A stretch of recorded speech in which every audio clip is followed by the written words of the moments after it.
आज Doubtnut app download करें। Doubtnut पर अपने सभी गणित, रसायन विज्ञान, भौतिक विज्ञान और जीव विज्ञान के डाउट्स का करो सफाया। बस प्रश्न की फोटो खींचो, एक ही प्रश्न को क्रॉप करो और तुरंत वीडियो सोल्यूशन पाओ। अभी डाउनलोड करें। नमस्कार। तो इस प्रश्न में दिया है कथन एक परीक्षा में 9 प्रश्न पत्र होते हैं। एक छात्र जितने प्रश्न पत्रों की संख्या में फेल होता है उससे ज्यादा में पास हो जाता है। उसके पास न होने के तरीकों की संख्या 256 है। कथन 2, NC0 plus NC1 plus NC2 plus dash dash dash plus NCN बराबर होगा 2 की घात n के। ठीक है, अपन को बताना है कौन सा कथन सत्य है कौन सा कथन असत्य है। अगर सत्य है दोनों कथन तो क्या कथन 2 जो है वो स्पष्टीकरण है कथन 1 का। ठीक है, इसके बारे में बताना है अपन को। ठीक है, तो अपन को क्या चाहिए कि जो अपने पास परीक्षा हो रही है उसके अंदर वो छात्र जो है वो पास ना हो।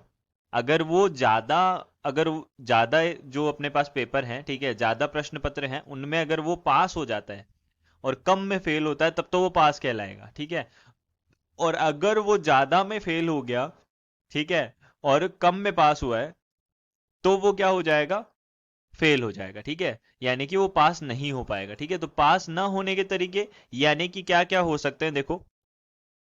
या तो वो 9 में क्या हो जाए, देखो 9 में या फिर 8 में या फिर 7 में या फिर 6 में या फिर 5 में अगर वो क्या हो जाए, फेल हो जाए। ठीक है, तो अपन क्या बोलेंगे कि वो क्या है, परीक्षा में अनुत्तीर्ण है। ठीक है, या बोल सकते हैं वो पास नहीं हो पाया। ठीक है, ये चीज समझ में आ गई। तो अब देखो, तो असफल होने के तरीके क्या हो जाएंगे। देखो, असफल होने के तरीकों की संख्या, ठीक है, ये कितनी हो जाएगी अपने पास में। अब देखो, 9C 9 हो जाएगी पहले। ठीक है, 9 प्रश्न पत्र है और 9 में से वो 9 में ही क्या हो जाए, फेल हो जाए। ठीक है, अब इसके बाद में 9C 8 हो जाएगी। 9 में से क्या हो जाए, 8 में फेल हो जाए वो, फिर 7 में हो जाए, फिर 6 में हो जाए, और फिर क्या हो जाए, 5 में हो जाए। 5 तक वो क्या होगा, क्योंकि 9 है तो आधा करेंगे तो 4.5 होता है। यानी कि कहने का मतलब क्या हो गया, अगर वो 4 में पास होगा और 5 में फेल हो जाएगा तो फेल में होने वाले नंबर जो है, फेल होने वाली जो संख्या है वो क्या है, ज्यादा है। तो इसका मतलब वो क्या हो गया, ओवरऑल वो क्या हो जाएगा, फेल हो जाएगा, यानी कि वो तो अनुत्तीर्ण रहेगा। ठीक है, अब देखो इसको कैसे ज्ञात करेंगे। ठीक है, तो सबसे पहले देखो अपने पास में द्विपद गुणांकों का योग जो होता है, ठीक है, यानी कि 9C0, 9C1, 9C2, 9C3 ऐसे चलते जाएंगे। ठीक है, तो 9C9 तक इन सभी का योग जो है वो 2 की घात n के बराबर होगा। और यहाँ पे एक और गुणधर्म होता है, ठीक है, जो अपने पास में NC0, 9C0, 9C1, 9C2, ठीक है, इन कहाँ तक 9C, कहाँ तक, 4 तक, ये कितने हो गए अपने पास, देखो मैं गिन लेता हूँ इनको। ठीक है, 9C3 प्लस 9C4, ठीक है, तो ये 5 पद हो गए। ये 5 पद जो हैं, इन 5 पदों का योग यानी कि आधे आधे पद कर देते हैं। ठीक है ना, तो उनका योग जो है, सम जो अपने पास में आधे पदों का योग है वो आधे दूसरे आधे पदों के योग के बराबर होता है। ठीक है, ये कैसे होता है ये भी देख लेंगे। ठीक है, तो सबसे पहले 9C5 प्लस 9C6, ठीक है, प्लस 9C7 प्लस 9C8, ठीक है, प्लस 9C9, ठीक है, इन दोनों के बराबर होगा। ये कैसे होगा, ठीक है, इसके लिए मैं सूत्र लिख देता हूँ। एन सी, देखो एन सी जो आर होता है, ठीक है, वो किसके बराबर होता है, N C N minus R के बराबर होता है। ठीक है, तो 9C0 9C9 के बराबर हो गया, 9C1 9C8 के बराबर हो गया।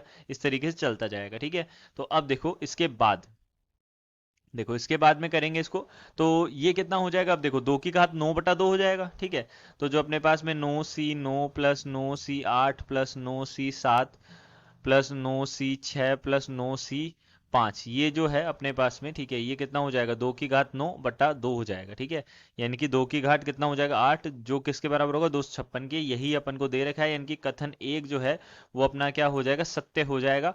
कथन 2 जो है वो क्या है, ये तो अपना सही है। ठीक है, ये कैसे सही है, देखो इसको मैं एक बार करके बता देता हूँ। ठीक है, तो 1 प्लस जो 1 प्लस एक्स की घात जो n होता है, ठीक है, वो कैसे लिखते हैं अपन, NC0, ठीक है, प्लस NC1 एक्स की घात 1 प्लस NC2 एक्स की घात 2। ठीक है, ऐसे चलता जाता है, कहाँ तक जाता है, NC9, नो सी नो, नो नहीं लिखना है यहाँ पे, एन की पदों में लिखना है, ठीक है। तो एन सी नो तक जाते हैं अपन, ठीक है। एक्स की घात कितना हो जाएगा यहाँ पे, 9 हो जाएगा, ठीक है। सॉरी, यहाँ पे कितना हो जाएगा, एन सी एन तक जाएंगे और एक्स की घात एन हो जाएगा।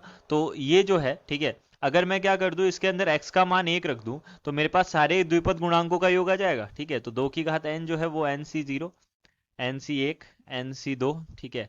कहाँ तक जाना है अपने को, ncn तक जाना है, ठीक है। तो इसके बराबर होगा, यानी कि दूसरा कथन भी सत्य है और ये दूसरा कथन जो है वो पहले का सही स्पष्टीकरण भी है, ठीक है। तो ये पहला हो जाएगा। स्पष्टीकरण कैसे, देखो अपन ने इसी का तो यहाँ पे उपयोग किया है, ठीक है, फिर ही तो अपना आंसर आया, ठीक है। तो स्पष्टीकरण हो गया, तो यानी कि अपन क्या बोल सकते हैं, जो पहला है वही अपना क्या हो जाएगा, सही हो जाएगा। धन्यवाद।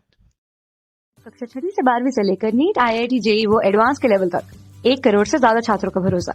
आज ही डाउनलोड करें डाउटनेट ऐप या व्हाट्सएप करें अपने सारे डाउट्स 8400 400 400 पर।